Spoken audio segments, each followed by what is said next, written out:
bom dia, queridos irmãos e irmãs, graça e paz. Estamos começando mais uma manhã de consagração na presença do nosso Deus. Peço aos irmãos, como sempre digo, se você ainda não é inscrito no canal, se inscreva aqui, canal Igreja Metodista do Jardim Oceânico, ative as notificações, curta esse vídeo e comente aqui embaixo o que você pensa acerca desse tema, contribua para esta reflexão. Estamos estudando a carta aos Romanos, a partir do capítulo 11, do versículo 15. Comecemos então a nossa leitura. Porque se o fato de terem sido eles rejeitados trouxe reconciliação ao mundo, que será o seu restabelecimento, senão vida entre os mortos? E se forem santas as primícias da massa, igualmente o será a sua totalidade. E se for santa a raiz, também os ramos serão. Se, porém, alguns dos ramos foram quebrados, e tu, sendo oliveira brava, foste enxertado em meio deles, e te tornaste participante da raiz e da selva da oliveira, não te glories, da seiva da oliveira, perdão, não te glories contra os ramos. Porém, se te gloriares, sabes que não és tu que sustenta a raiz, mas a raiz a ti. Dirás, pois, alguns ramos foram quebrados para que eu fosse enxertado. Bem, pela sua incredulidade foram quebrados. Tu, porém, mediante a fé, estás firme. Não te ensoberbeças, mas teme. Porque se Deus não poupou os ramos naturais, também não te poupará. Considerai, pois, a bondade e a severidade de Deus. Para com os que caíram, severidade, mas para contigo a bondade de Deus. Se nela permaneceres, de outra sorte, também tu serás cortado. Eles também, se não permanecerem na incredulidade, serão enxertados. Pois Deus é poderoso para os enxertar de novo. Pois, se foste cortado daqui por natureza, era oliveira brava, e contra a natureza enxertado em boa oliveira, quanto mais não serão enxertados a sua própria oliveira aqueles que são ramos naturais. Amados, o apóstolo Paulo faz uma analogia da oliveira e dos ramos, e ele está falando dos ramos naturais. Ora, esses ramos naturais, eles são o povo judeu, né? E os que foram enxertados são os gentios. Mas ao mesmo tempo, como ele vai citando aqui ao longo deste capítulo, ele também menciona os enxertados como os próprios judeus, que possam ter se desviado por se apegar à lei, como nós já trabalhamos aqui, mas que podem ser realocados de novo. Ele diz, você pode ter sido oliveira brava, ou seja, você pode ter sido um rebelde, um desobediente, um legalista, mas Deus pode te colocar de novo. Porque o que é mais importante não é o ramo, mas a raiz. E essa raiz é o quê? É a palavra de Deus, a revelação de Jesus Cristo, a revelação da sua paixão, morte, ressurreição. É isso que nos move, é isso que nos leva a ter algum tipo de nutrição por parte, né, desta árvore, é a raiz. Ou seja, ele está dizendo para nós, a raiz é o que importa mais. Nós não podemos nos perder como ramos desgarrados da raiz, diz o apóstolo Paulo, como nós trabalhamos nas semanas passadas. Ele está falando sobre o fato do povo judeu querer se apegar à lei e não entender que a salvação só pode vir mediante a fé, né? Ele está falando isso ao longo dos capítulos, e ele está dizendo para o povo judeu, ora, você pode ter sido figueira brava, ou você pode ter feito parte do ramo, da raiz, dessa árvore, dessa videira, mas você se desgarrou, mas não tem problema não, você pode ser enxertado de novo. Ou seja, amados, o que nós podemos tirar desta lição? Deus pode te enxertar de novo nos troncos, nos ramos desta árvore. Deus pode te colocar de novo na presença dele. Às vezes você pode dizer assim, poxa, por muito tempo eu fui, como diz aqui, oliveira brava. Eu fui oliveira brava e fui tirado, fui cortado. Mas você pode ser inserido de novo. quando ele diz considerar a bondade e a severidade de Deus, ele não está falando de perdição eterna, ele está falando de se você não está no padrão, se você não está vivendo aquilo que você professa na sua fé, se você diz servir a Deus, mas não o está agradando de fato, ele corta fora. Ele está dizendo, Deus é severo, mas também é bom para os que obedecem e para os que estão dentro.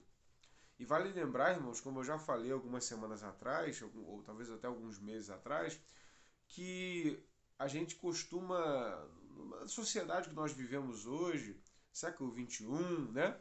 Muito antropocentrismo, né? Tudo muito centrado no homem, a gente perdeu de vista esses aspectos da palavra de Deus.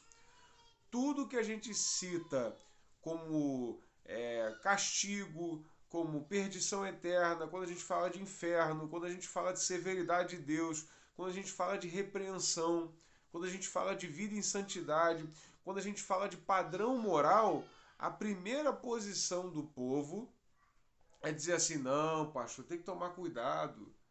Toma cuidado porque Deus é amor, né? O povo já está sofrendo muito. Você não tem que falar de inferno, você não tem que falar de perdição, você não tem que falar da severidade de Deus, falar só do amor. Amados, falar só do amor, sem falar só do castigo, sem falar do castigo, sem falar do inferno, e sem falar das consequências do pecado, é negar a própria palavra de Deus. É negar, inclusive, o ministério de Jesus, que quem mais falou de inferno na Bíblia foi o próprio Cristo. Para deixar o povo ciente, para o povo não poder dizer assim, eu não sabia, né?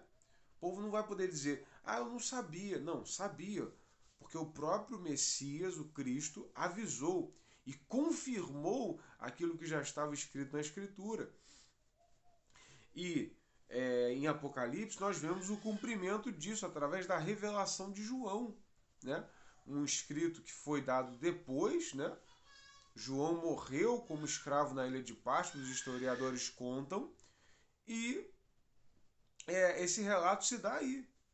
Ou seja, é confirmado biblicamente o que existe e o que não existe, o que é e o que não é. E os aspectos de Deus, como Hebreus vai dizer, porque o nosso Deus é fogo consumidor. Por quê? Porque é impossível dizer-se bom, é impossível dizer-se justo, é impossível amar a Deus sem odiar o pecado. É impossível dizer-se fiel diante de Deus se você não tem uma postura de aversão a tudo aquilo que desagrada o coração de Deus. Se eu não tenho aversão ao pecado, eu não tenho como dizer que eu sirvo a Deus. Portanto, amados, não adianta só a gente pegar os aspectos de Deus que falam do grande amor dele, como ele nos amou. É verdade, esta é a mensagem. Aquele que poderia vir aqui nos julgar, nos amou, mas ele diz que ele é o justo juiz e que naquele grande dia ele vai julgar cada um conforme as suas obras. Ou seja, Jesus, quando veio à Terra pela primeira vez, não veio para julgar. Exatamente, perfeitamente. Mas quando ele voltar, a Bíblia diz, ele voltará para julgar vivos e mortos. Ele voltará para o dia do juízo, para o juízo de Deus sobre todo o homem. Ou seja, nós precisamos ficar alerta. Deus é bom, mas também é severo. Deus é radicalmente amor, mas ele também é radicalmente, por ser amor e por ser justiça, ele é radicalmente contra o pecado. Ele é radicalmente contra tudo aquilo que ele sabe que se o homem fizer, se perderá completamente. E ele vai dizer, Deus é fiel para nos enxertar de novo. Ou seja, eu quero dizer para você, se você ainda está vivo, se você ainda está aí com saúde, se essa manhã você acordou, você está vendo esse vídeo, você está vivo na presença de Deus, por mais que o mundo não esteja bem, o nosso país não esteja bem, as coisas não estejam da melhor forma como nós queremos que estejam. Talvez você não esteja trabalhando no seu ramo que você estudou, talvez você não esteja até desempregado. Talvez você esteja passando dificuldade e talvez essas dificuldades, essas injustiças te levaram a sair da presença de Deus, a desacreditar da mensagem. Mas, querido, eu quero te convidar esta manhã a você voltar mais uma vez para a palavra e entender que se você voltar e se arrepender e tomar uma decisão de andar nos caminhos do Senhor mais uma vez, Ele tem poder para te enxertar de novo. Ele tem poder, é, ele tem poder para te trazer de volta também. Ele tem poder para te colocar de novo no caminho, né? Ele tem poder para te trazer de novo para a presença dele.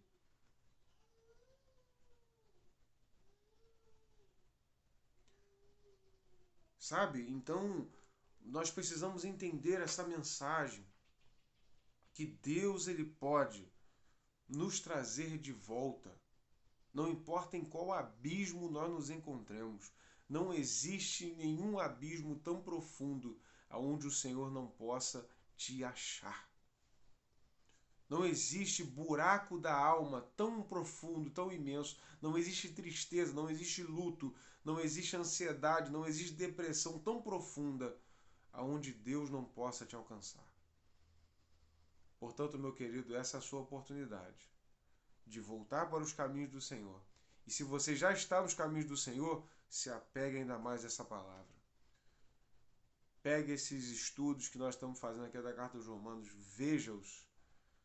Invista seu tempo com qualidade para conhecer da palavra, para que a gente possa permanecer firme na presença de Deus e permanecer como ramos dessa árvore, dessa raiz que é Cristo Jesus, e sempre dando muitos frutos na presença de Deus. Que Deus te abençoe nessa manhã, posso te conceder um excelente momento de reflexão. Deus te abençoe, graça e paz, tenha um bom dia.